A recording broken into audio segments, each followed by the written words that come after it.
Graça e paz para todos, para você que está nos assistindo também. Vamos fazer uma oração? Pai querido, aqui estamos, Senhor, na Tua presença nessa noite. Somos infinitamente gratos ao Senhor pelo Teu cuidado. Peço ao Senhor, Pai, que mais uma vez nos ajude a ministrar a palavra, a entender, a aprender, a absorver e aplicar a Tua palavra. Seja conosco, Pai, nessa noite e que tudo seja para a honra e glória do Senhor, Pai. Nós somos gratos pelo privilégio. Nós te agradecemos em nome de Jesus. Amém. Na última aula, nós estudamos Levítico, né? E nós paramos em Levítico capítulo 25. Eu tive que assistir o finalzinho da aula hoje para eu saber. Porque tem tanto tempo que a gente teve aula de Levítico, menino. Tem mais de mês. Porque a gente agarrou na dízimo, oferta, depois entramos nas 3 aulas de dom espiritual. Acabou as 3 dons espiritual, eu terminei Corinto, mais 3 aulas, agora que nós vamos voltar. Aí passou Natal, Ano Novo, nossa vacation semana passada. Aí nós estamos voltando então. Então nós paramos no capítulo 25 de Levítico, porém na aula eu falei do capítulo 25, eu falei do assunto que estava aqui, que era aquele ano, o ano como é que fala? Do jubileu, que era no ano 50. Não sei se vocês lembram, que era assim, se a família ela perdeu uma posse, porque estava lá uma dificuldade financeira e tal, depois de 50 anos eles tinham o direito de reaver aquela terra, né, porque era o ano do jubileu. E nós falamos disso. Inclusive, dentro disso, a gente citou o exemplo de Ruth, a história de Ruth, de Boaz, porque Ruth, por exemplo, ela era descendente para receber a terra de volta, mas precisava ter irmão. Não, antes disso, né, ela precisava que ter um homem para representar e ela receber. Mas o marido da sogra morreu, os filhos tudo morreu, o marido dela morreu, aí, tipo assim, ela conseguiu ainda tomar aquela terra que seria da família dela por herança. Aí nós falamos de Boaz, né? E Ruth, citamos aquele exemplo, por exemplo, quando pela lei você não pode pegar uma fruta que estava no chão, né? Você é o dono da terra, só que a sua fruta é só o que está na árvore, você pega o que está na árvore. Se você pegar o que está no chão, você estava roubando, porque Deus, a lei ela absorvia. Ela é tão abrangente que ela já pensava assim, tem os necessitados, aquelas pessoas que passam dificuldades. Hã? De quê? Eu não sei se é isso, me chama. Não estou lembrado, não.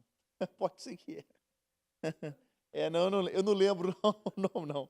Mas eu sei que aquilo que caía era para as pessoas necessitadas, né? Era como se Deus também cuidasse dessas pessoas. Aí a gente até viu isso na história, a gente vai ver isso quando a gente vai falando de Ruth, que quando Ruth estava catando as frutas no chão, porque ela e a sogra estavam morrendo. Então ela estava pegando as frutas no chão, aí Boaz chega, vê Ruth, fala assim, top essa aí, né? Falou com o servo dele, deixa cair umas frutas para ela aí. Não tinha só Ruth lá pegando fruta no dia, era muita gente, provavelmente, né? Mas aí o servo de Boaz deixava cair mais frutas para que Ruth pudesse pegar. Ela só podia pegar o que estava no chão. E então aí a gente falou de Ruth, falamos de Boaz ser o remidor dela, né? Ele precisava ter 3 coisas para ser o remidor. Ele tinha que querer, ele tinha que ser o parente mais próximo e ele tinha que ter finanças que possibilitariam ele ser o remidor de Ruth, né? Uma vez que ela era viúva, então o parente mais próximo poderia assumir ela como um relacionamento. Tinha um a mais, aí esse não quis, passou a vez para Boaz. Então nós falamos disso, falamos também do ano do jubileu, né? Aí no capítulo, no 26, vai falar de alguns mandamentos também, e vai falar no 27, ainda vai falar sobre prestação do culto, né? Vai falar de votos. Isso tudo está envolvido no culto e está envolvido dentro da história de Ruth, de Boaz, do resgatador, do remidor, o que precisava acontecer. Então, hoje, nós já vamos entrar dentro de números, tá? Porque Levítico, praticamente, a gente finalizou. Aquele dia, eu acho que a gente encerrou no 25, no 23 ao 25 ali, por causa do tempo mesmo da aula, eu creio. Então, hoje nós vamos entrar em números. Então, o que é números nessa história aqui do Pentateuco? Nós temos Gênesis, que é a história da criação, os patriarcas, as primeiras nações, os primeiros povos, separação das línguas, dilúvio, e finalizamos Gênesis com o quê? José, né? E o povo de Israel entrando para dentro do Egito. Isso é Gênesis. Êxodo vai contar para nós a história dentro do Egito, a gente entende o que aconteceu dentro dos 430 anos que o povo esteve ali, e vai falar do êxodo realmente, da saída do povo do Egito, para ir em direção a Canaã. Quando eles saem do Egito, eles vão para onde? Eles vão para o Monte Sinai. Eles vão para o Monte Sinai. E no Monte Sinai, eles ficam no Monte Sinai por 2 anos. A gente entende do período que eles saem do Egito até o período que eles saem do Sinai para voltar, para continuar a caminhada, era um período de 2 anos. Ou seja, são 40 anos de deserto. Porém, de fato, de deserto foram 38 anos. Os 2 primeiros anos contando do período da saída do Egito até o Sinai, eles acampando no Sinai, e Deus no Sinai, naquele período ali, o que Deus dá para eles? Dá a lei e dá para eles a instrução para construir o tabernáculo, e depois que constrói o tabernáculo, que eles saem e começa de fato a caminhada, que seria 38 anos, totalizando 40 anos de deserto. Então, se você quiser entender o que aconteceu, por exemplo, se você quiser pegar uma sequência do Sinai, quando acaba o Sinai, quando acaba Êxodo, a sequência diretona, você tem que sair de Êxodo e ir para Levítico já. Aliás, ir para Números. O Levítico, o que tem dentro do Levítico? Só fala sobre o culto, como deveria acontecer o culto dentro do tabernáculo. Ou seja, Deus deu a instrução do tabernáculo em Êxodo, como deveria ser feito. Aí, o livro de Levítico, ele é tipo um aspas entre Números e entre Êxodo. É uma história diferente, onde fala assim, Deus fala tudo que tem que acontecer, e agora Deus foca assim, esquece a história, vou focar aqui, vou te mostrar o que você tem que fazer com isso aqui. Aí mostra para Moisés como é que deveria acontecer o culto dentro do tabernáculo, e como deveria se portar os sacerdotes, tudo envolvia o culto, né? E a lei, mostrando isso. Então agora, Números, nós vamos dar sequência à saída do povo lá do Sinai. Quando ele sai de Êxodo, nós vamos dar sequência agora em Números. Então, Números, por que o número, o livro de Número, ele tem esse nome? Porque ele registra vários o quê? Ocasiões onde o povo foi contado. Foi feito um censo para saber a quantidade de pessoas que tinha em cada tribo. Então, como o livro foi escrito em hebraico, foi transliterado para o grego, na primeira tradução do Septuaginta, e nós temos a tradução para o português do grego, aí a tradução, o nome do livro, o título ficou Números, que é relacionado aqui a essa contagem, um censo que era levantado. Deus queria saber sobre as tribos. Nós vamos ver mais para frente que houve um momento onde foi feito um censo, eu acredito, eu não lembro quem fez esse censo, acho que foi Davi, fez um censo e Deus castigou ele por causa disso, pesou a mão sobre ele. Eu acho que foi Davi. Vocês lembram quem fez esse censo? Que Deus não agradou? Eu acho que foi Davi. Vou confirmar. Se não foi Davi, essa hora aqui eu já vou ter tirado da live, entendeu? Ou eu ponho o nome assim na minha cara, assim, o nome de quem era de verdade e a passagem bíblica. É isso que eu faço nas minhas pregações. Quando eu falo alguma coisa errada, aí na hora da pregação eu coloco grandão assim o nome certo que eu deveria ter falado e a referência embaixo, né? Coloco assim, correção. Mas houve um momento em que eles fizeram um censo para saber quanto de exército eles tinham para poder ir lutar. E Deus castiga o povo, porque Deus não queria que eles confiassem no número de soldados que eles tinham. Era como se Deus falasse assim, cara, por que você está contando o povo? Você está querendo o quê? Confiar na força do seu braço para ir para a guerra? Uma vez que você conta o povo, você não precisa de mim mais, velho. Você sabe assim, não, eu posso porque eu tenho muito soldado. Você esqueceu, eu posso, não é porque eu... Achou aí, pastor? É Davi mesmo? Aí. Então, eu não vou precisar corrigir. É Davi mesmo, está em 1 Crônicas? 1 Crônicas 21. Então, Davi, ele numera o povo e Deus castiga ele. Mas nós vamos ver lá em 1 Crônica, começa a passagem falando assim, que Deus instigou Davi a fazer essa contagem. Só que Deus vai castigar Davi lá na frente. Aí você fala assim, o que aconteceu? Aí nós vamos ver que, de fato, essa passagem aí não era Deus que instigou Davi. Foi o diabo que instigou Davi. Aí quando a gente chegar lá, a gente falou disso em hermenêutica, mas a gente chegar lá, a gente lembra disso aí de novo. Mas então, quando Davi ele faz esse censo, era como se ele falasse assim, agora eu tenho um exército numeroso, eu sei quanto que eu posso contar, nós vamos vencer porque nós temos número. Ele esqueceu de Deus. Então Deus castiga ele por isso. Eu não quero que você saiba quantos homens você tem, Davi. Porque a sua vitória está na minha mão, é eu que decido. Então você não precisa saber quantos soldados você tem. Mas aqui, esse censo foi Deus que falou com Moisés. Versículo 1. Falou mais o Senhor a Moisés. Números, né? Números capítulo 1. No deserto do Sinai, na tenda da congregação, no primeiro dia do segundo mês, no segundo ano da sua saída da terra do Egito.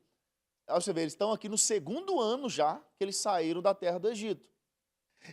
Fala assim, ó, tomai a soma de toda a congregação dos filhos de Israel, segundo suas gerações, segundo a casa de seus pais, conforme o número dos nomes de todo varão, cabeça por cabeça. Então, aí aqui, Moisés agora, nós vamos só ler até o versículo 5 para vocês entenderem. Aí ele continua falando assim, da idade de 20 anos para cima, todos os que saem à guerra em Israel, a estes contareis, segundo os seus exércitos, tu e Arão, estará convosco de cada tribo um homem que seja o cabeça da casa dos seus pais. Esses, pois, são os nomes dos homens que estarão convosco. Aí ele vai falar aqui, de Rúben, da tribo de fulano de tal, vai ser fulano. Aí ele começa aqui a falar um monte de coisa. O que Deus fez? Deus agora começa a separar as tribos e ele quer saber quantas pessoas que tem por tribo. Aí ele fala assim, você vai pegar um camarada representando cada tribo, você vai colocar ele aqui, ele vai ajudar a contagem. Para a gente saber, em Rúben tinha tantos homens acima de 20 anos que eram homens que podiam ir à guerra. Isso aí a gente pode até lembrar da... Não, nós vamos chegar lá ainda. Quando eles vão espiar a terra de Canaã. Vocês lembram? Nós vamos falar lá ainda. Então, eu não vou dar o spoiler aqui, né? Que a gente fala o seguinte, o que a gente fala e o que a gente ouve, né? Talvez eu já falei isso aqui, mas não sei se eu falei, vocês ouviram no dia, vocês lembram? Que a gente fala o seguinte, quem que saiu do Egito e entrou em Canaã foi 2 caras.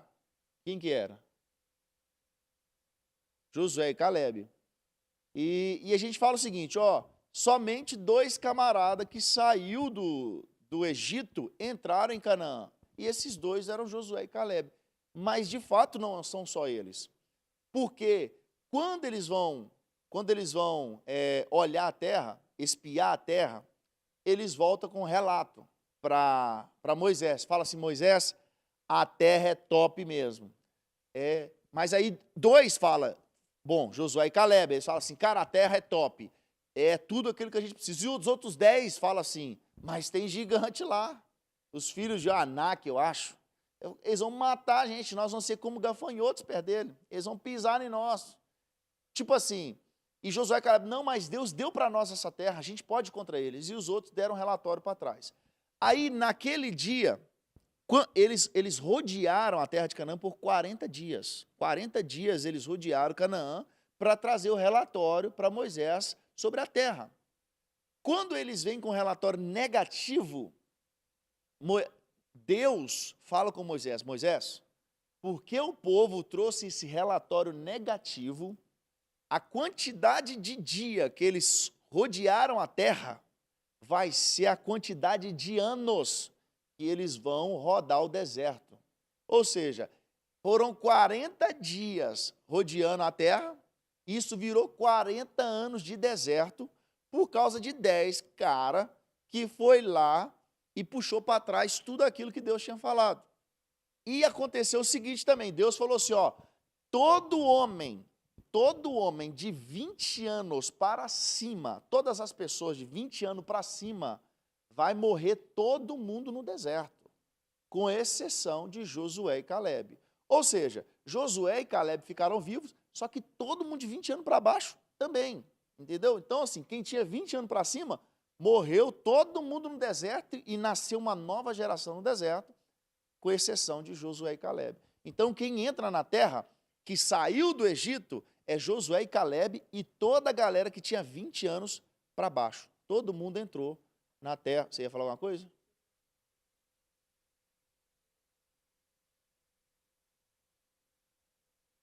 Não, foi rápido. Foi rápido, inclusive pelo tempo que eles ficaram de deserto, 40 anos. Foi assim, talvez eles demoraram assim, uns 4, 5 anos, mais ou menos, para eles para chegar e ter essa condição de espiar a terra, entendeu? Não relata,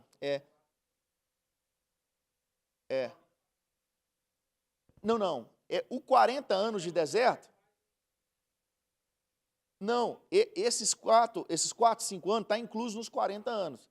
Deus só deu o relato, vamos supor, já tinha lá, um exemplo, tinha 5 anos que eles estavam ali naquele negócio ali, chega em Canaã. Deus fala assim, ó, os 40 dias que vocês rodearam vai ser 40 anos que vocês vão ficar no deserto. Ou seja, se já tinha 5, eles ficaram mais 35, entendeu? Tipo isso.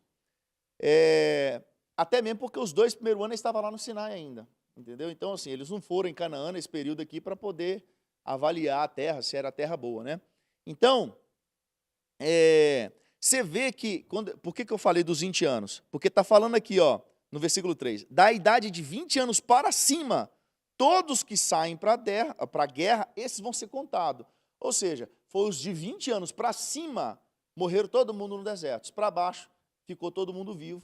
Ou seja, pode ter que saiu bebê, criança, ficou os 40 anos no deserto, entrou em Canaã com 40 e poucos anos, entendeu? Fortão ainda. E a Bíblia fala que a roupa crescia neles, o calçado, que doideira, né, menino? A roupa crescia junto com ele. Aí tem uns que falam assim, mas eu vi crescer, o chinelo cresceu lá em casa também, passou no meu pé, no meu irmão, no meu cunhado, no meu primo. Era nós que crescíamos no chinelo. O chinelo mantinha o mesmo tamanho, mas os filhos tudo pegavam. Era desse jeito. Lembro a irmã no Brasil uma vez, começou aquela crise feia que teve, sabe, por causa do setor imobiliário aqui, e foi lá para o Brasil. Foi 2011, eu acho, essa crise, mais ou menos. Aí o pessoal tudo preocupado, ela falou assim, gente, eu nunca tive dinheiro, nem antes da crise, eu estou preocupado com o quê? Eu falei assim, eu nunca fui rico mesmo, sempre fui pobre, preocupar com crise agora? Não é que agora que eu vou ter dinheiro. Então, aí aqui Deus manda Moisés fazer a contagem de cada tribo, né, e manda somar. Aí aqui ele vai separa aqui um cabeça de cada tribo, lembrando que, gente, aqui nós estamos falando de tribo, aí vocês vão ver assim, os da casa de Ruben, os da casa de Simeão, os da casa de Judá, esses caras tudo já tinham morrido. Esses caras tudo entrou no Egito, mas aqui já tem 430 anos depois. Essa galera já morreu toda, nós só temos aqui a geração deles, né? A geração dessas tribos. Então, aí agora, no versículo 16, fala assim, esses foram os chamados da congregação, os príncipes das tribos de seus pais, os cabeças dos milhares de Israel. Então, aí eles ajudaram essa contagem e começaram a fazer as contagens. Porém, chega lá no versículo 47, Deus fala assim, ó, mas os levitas, segundo a tribo de seus pais, não foram contados entre eles, porque o Senhor tinha falado a Moisés, dizendo, somente não contarás a tribo de Levi, nem tomarás a soma deles entre os filhos de Israel. Ou seja, você não vai contar a tribo de Levi para mim e nem para você saber. Eu não quero as contagens de jeito nenhum. Nem para você saber, nem para ninguém saber quantas pessoas que tem na tribo de Levi. Deus só deu essa ordem para ele. Não conta a tribo de Levi, porque aí no versículo 50 ele fala assim, ó, mas tu põe os levitas sobre o tabernáculo do testemunho e sobre todos os seus utensílios e sobre tudo o que lhe pertence, eles levarão o tabernáculo e todos os seus utensílios, e eles o administrarão e assentarão o seu arraial ao redor do tabernáculo. O que Deus falou? Vocês não... Porque como que era desmontado o Santo do Santo? O Santo do Santo, ele tinha uma cortina que separava o lugar santo do Santo do Santo. Eles não poderiam entrar dentro do Santo do Santo. Aí o que eles faziam? Eles soltavam a cortina que separava, eles iam com a própria cortina e jogavam em cima da arca. Eles pegavam a cortina que separava o lugar santo do Santo do Santo. Eles jogavam a cortina. Aí na hora que a cortina tampava o santo, a arca, era como se o Santo do Santo estava desmontado de Noé. Isso aí. Eles foram sem ver e tamparam a nudez do pai, né? Aí era isso. Eles desmontavam a cortina, jogavam a cortina por cima do tabernáculo. Aí fala assim, ó, versículo 14, 4:14. E sobre ele porão todos os seus instrumentos, os seus braseiros, tal. No versículo 15. Havendo, pois, Arão e seus filhos, ao partir do arraial, acabado de cobrir o santuário e todos os instrumentos do santuário, os filhos de Coate virão para levá-lo, mas no santuário não tocarão, para que não morram. Esse é o cargo dos filhos de Coate na tenda da congregação. Ele acho que ele dá uma frisada, tipo assim, depois de tampar todos eles, né? Fala assim, ó, eles iam primeiro preparar tudo, né? Eles teriam que limpar o altar, tirar a cinza, apagar os incensos, tirar tudo aquilo, e depois de tampar os utensílios, é que eles entrariam e pegariam para levar para onde que a nuvem fosse, porque eles iam atrás da nuvem. Onde a nuvem parava, eles paravam e montavam acampamento. Então, esse era o serviço desses camaradas aqui, né? E falou assim, ó, esse é o cargo dos filhos de Coate na tenda da congregação. Mas eles deixam bem claro assim, ó, os filhos de Coate virão, no versículo 15, virão para levá-lo, mas no santuário não tocarão. Ou seja, vocês vão buscar o negócio, mas não encosta na arca não, que vocês vão morrer. Ele fala assim, ó, no santuário não tocarão para que não morram. Esse é o cargo dos filhos de Coate na tenda da congregação. Então, isso, quer ver, ó,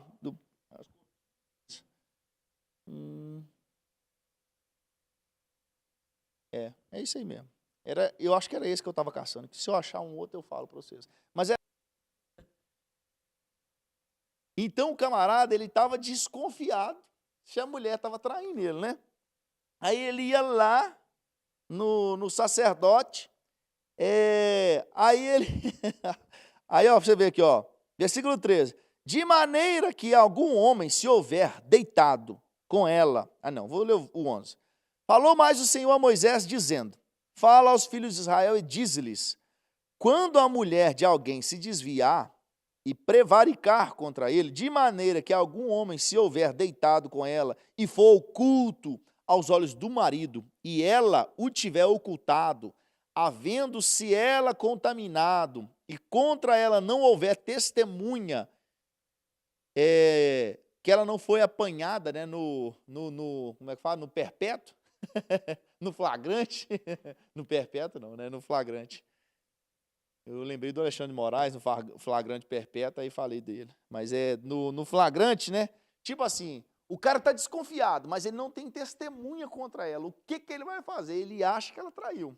Aí, fala assim, e o espírito de ciúme vier sobre ele. Olha você ver, aí o cara foi tomado pelo ciúme, no versículo 14.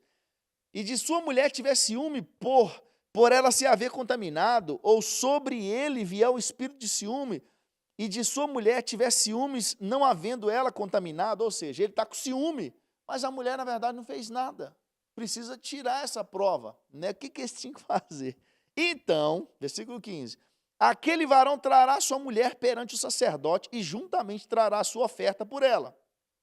Você vê que, ó, trará sua oferta por ela. Você lembra quando Deus falou assim, ó, a partir de hoje, ninguém vai chegar diante de mim de mão vazia. Você vê, tudo tinha que levar oferta. O cara vai lá para saber se a mãe está traindo ele, ó. Chega, traz a oferta por ela, 1/10 de efa de farinha de cevada. Aí fala assim, ó, sobre ela porá incenso, porquanto é oferta de manjares de ciúmes. Oferta memorativa, que traz a iniquidade em memória. E o sacerdote a fará chegar e a porá perante a face do Senhor. O sacerdote tomará água santa num vaso de barro, também tomará o sacerdote do pó que houver no chão do tabernáculo e o deitará na água. Então o sacerdote apresentará a mulher perante o Senhor e descobrirá a cabeça da mulher. E a oferta memorativa de manjares, que é a oferta de manjares dos ciúmes, porá sobre as suas mãos. E a água amarga que traz consigo a maldição estará na mão do sacerdote. Ele ia fazer uma mistura ali e ele ia dar para ela tomar esse negócio. Aí, olha a sequência, ó. E o sacerdote a conjurará e dirá àquela mulher, se ninguém contigo se deitou e se não te apartasse do teu marido pela imundícia, destas águas amargas, amaldiçoantes, será livres. Mas, se te apartasse do teu marido e te contaminasse, e algum homem fará do teu marido, aliás, fora do teu marido, se deitou contigo, então o sacerdote conjurará a mulher com a conjuração da maldição, e o sacerdote dirá à mulher, o Senhor te ponha por maldição, e por conjuração no meio do teu povo, fazendo-te o Senhor decair a coxa e inchar o ventre. Ou seja, o que fala o Senhor de inchar a coxa e descair a coxa e inchar o ventre? O que está falando os seus? No versículo 21, finalzinho do 21.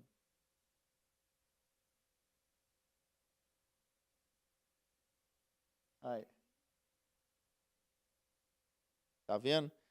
Então, o meu está falando assim, descair a coxa e inchar o ventre. Então, ela seria ferida na parte íntima e ela se tornaria estéril, se ela, de fato, ela deitou com outro homem. Então, assim, o sacerdote falava assim, ó, ele preparava tudo e falava assim, ó, agora você vai tomar esse amargo aqui. Se você não fez nada, não vai acontecer nada, só vai ser amargo para você. Mas agora, se você tiver feito, escondido do teu marido, aí fala-se das partes íntimas dela e fala-se, e você vai ser estéril a partir de agora. Ali já dava uma opção para a mulher. Talvez ela já assumia dentro de casa antes de ir para o sacerdote, entendeu? Para não ter problema. Então, você vê que tinha jeito para tudo, né? No versículo 22 fala assim, e esta água amaldiçoante entre nas tuas entranhas, para te fazer inchar o ventre e te fazer decair a coxa. Então a mulher dirá, amém, amém. Então, aí depois, olha o versículo 23, ó, depois o sacerdote escreverá estas mesmas maldições num livro, e com a água amarga as apagará. Então, assim, aí ele continua falando disso, mas o resumo é que aconteceria essa desgraça com aquela mulher que... Hã? De novo, no finalzinho ela tinha que tomar de novo. Ele apagava a água o que ele escreveu, depois ela tinha que dar mais uma bicada ainda. O negócio era feio. Aí depois a gente entra no capítulo 6, que vai falar a lei do nazireado. O que é o nazireado? É o Jesus de Nazaré? O que vocês acham? Separação, meu Deus.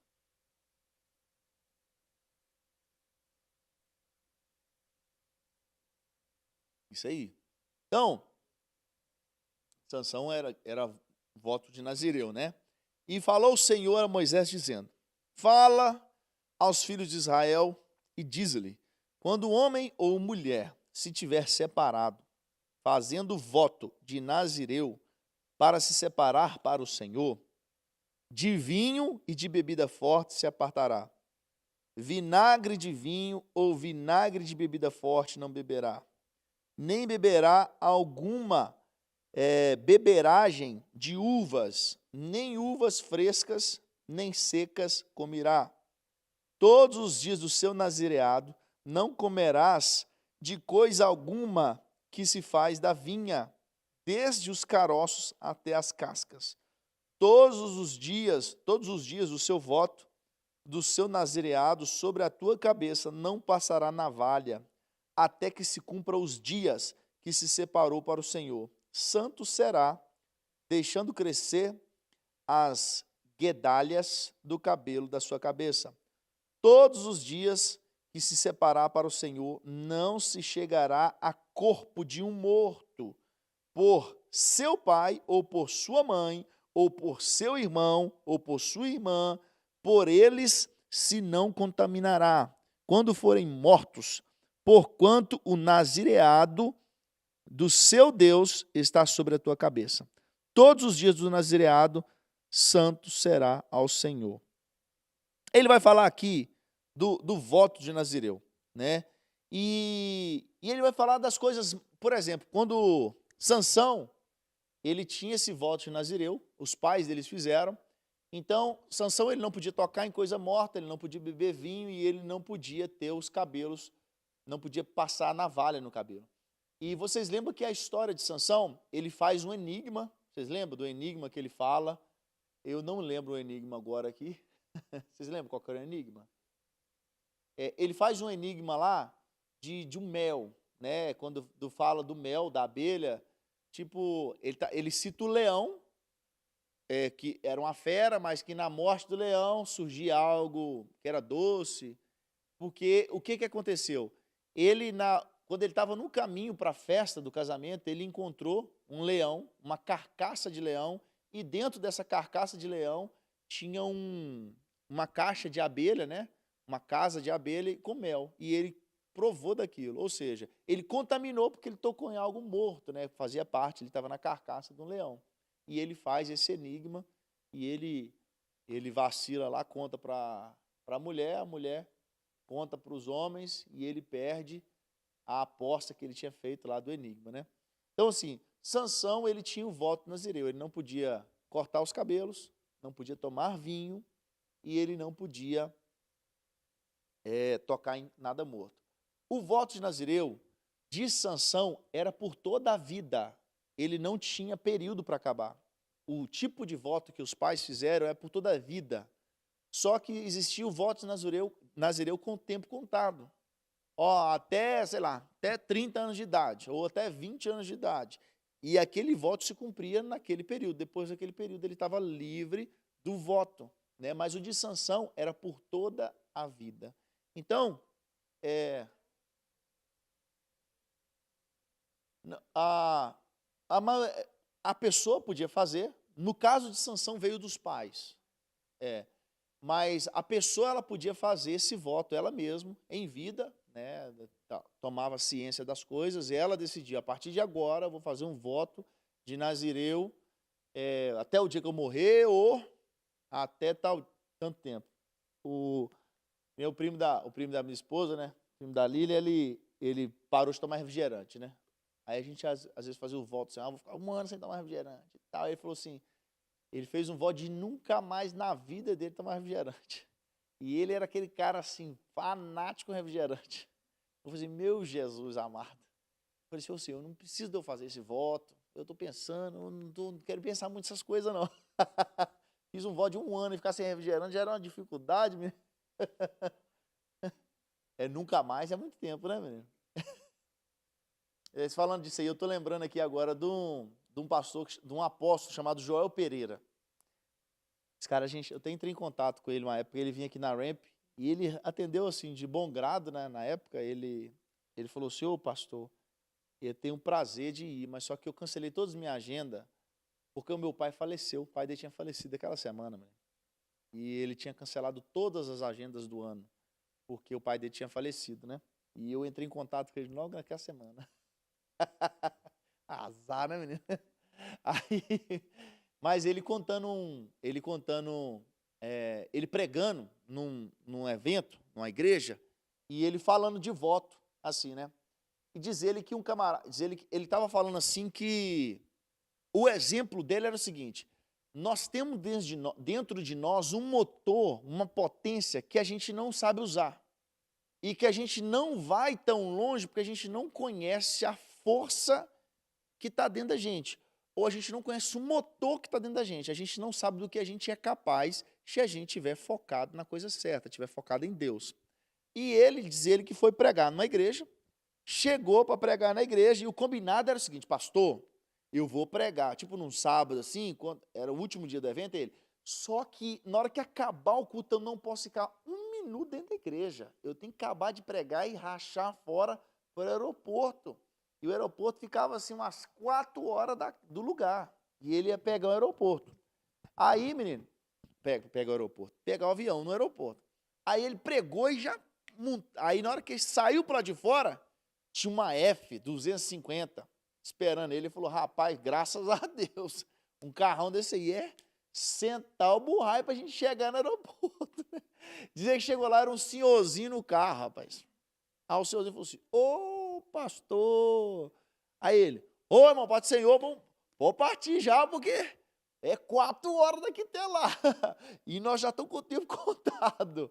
Aí ele falou assim: não, beleza, eu só vou parar ali na irmã Maria rapidinho. Aí ele falou assim: depois eu fui descobrir que a irmã Maria era a mulher dele, ele chamava ela de irmã. O cara, de tão humilde na roça, a irmã Maria era a mulher dele que estava falando. Aí ele parou na irmã Maria, a irmã Maria veio com uma garrafa de café, pôs café no copo, abriu para ele e falou assim: ô pastor, você não vai querer um café, né? Ele: não, irmão, eu tenho que ir embora, porque senão nós vamos perder, eu vou perder o voo. É 4 horas nós temos de viagem, nós temos que partir agora. Ele falou assim: se eu terminar o cafezinho, que a Dona Maria não vai com nós.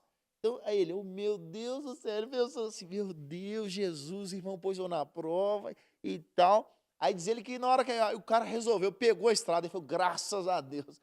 Aí ele falou assim: pisa fundo aí, irmão, pisa fundo. E ele falou assim: o cara não passava de 60 no carro. Aí ele falou assim: irmão, eu preciso que você pisa fundo nesse carro, porque senão eu vou atrasar. Ele falou assim: irmão, mas eu fiz um voto. Eu fiz um voto. No dia que eu tirei minha carteira de motorista, o senhorzinho falou com ele.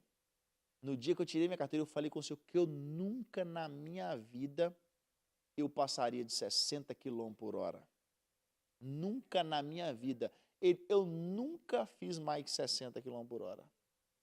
Aí o apóstolo ficou louco já. Falou: não vai dar tempo. 60 não vai dar tempo. E ele está falando assim, e ele contando o caso, porque ele queria mostrar que nós temos um motor dentro da gente, mas que se a gente não souber o motor, tiver alguma coisa que limita, a gente não chega onde a gente quer.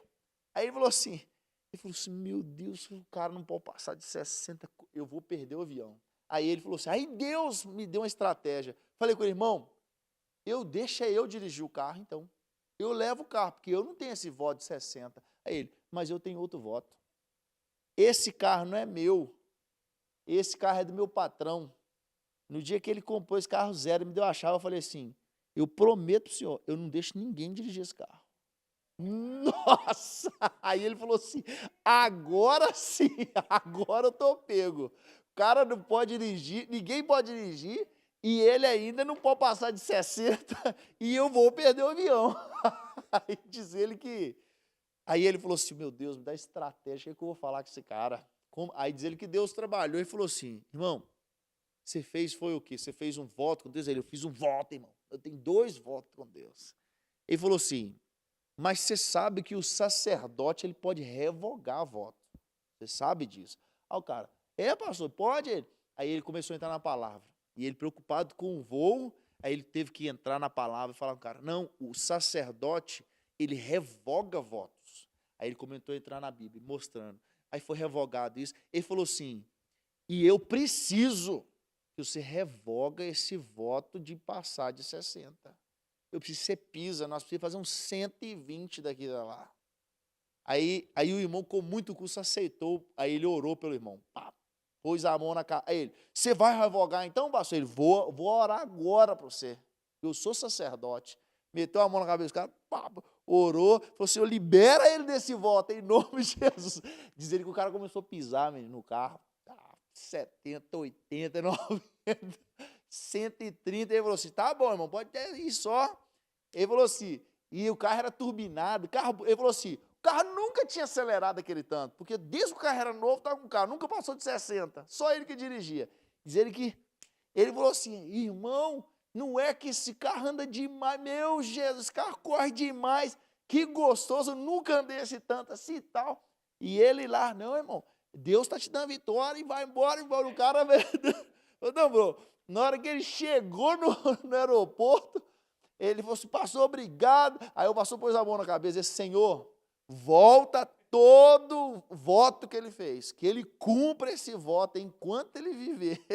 E a gente revogou só porque precisava, mas que o Senhor volte esse voto na vida dele e aceita esse voto dele. Aí ele falou assim, eu não podia deixar o homem louco agora na rua, andando de 130. O homem gostou do negócio. E eu falei assim, meu Jesus, agora eu tenho que voltar aí de novo. Aí ele estava dando um exemplo, que assim, o carro, ele falou assim, você está num carro F250, só que você está andando do lado do Fusquinha, olha, você vê, ó, o Fusquinha está te passando. Irmão, o Fusquinha passou você. Aí, mas eu não posso andar mais de 60, irmão. E ele, vendo os carros pequenos passando, ele falou assim, mas você não conhece a máquina que você está dirigindo. Esse carro é turbinado, só que só aciona a turbina depois de 100 km por hora. Nunca acionou a turbina desse carro, irmão. O carro está precisando acelerar, mas eu não posso, irmão, não posso andar mais de 60. Aí ele trabalhando nisso, né? Mas isso eu só trouxe para ilustrar o voto do nazireu. O nazireu era assim, o voto ele podia ser temporário ou ele podia ser para o resto da vida. O de Sansão era para o resto da vida, era o voto de nazireu para o resto da vida. Então, com essa do voto nazireu, nós vamos finalizar. Tinha um propósito. Descia nele, né? No Antigo Testamento, o Espírito Santo não era igual no Novo, né? O Novo, quando Jesus ele sobe, ele deixa o Espírito Santo. No Antigo Testamento, o Espírito Santo só vinha em ocasiões e momentos especiais. Sansão, ele era tomado pelo Espírito Santo e ele vencia a batalha. Davi era tomado pelo Espírito Santo, ele vencia batalhas, tocava a harpa, isso tudo era o Espírito Santo, era momentâneo. Usava e saía. Os profetas, a mesma coisa. Tomavam o profeta e saía. E Sansão era justamente isso. Ele precisava cumprir esse voto para que ele continuasse sendo usado por Deus. Ele foi levantado para ser o juiz e resgatador de Israel, né? Então tinha um propósito. Então, com essa aqui do Nazireu, a gente encerra hoje, mas aí vocês ficam para casa, vocês pesquisar Jesus. Jesus tinha o voto de Nazireu também. Aí vocês vão pesquisar sobre isso aí. Fechou?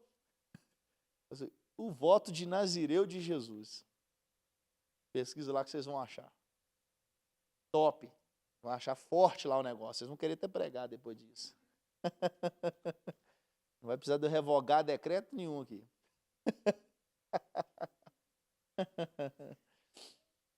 Então, gente, aí na próxima aula aqui de números, né?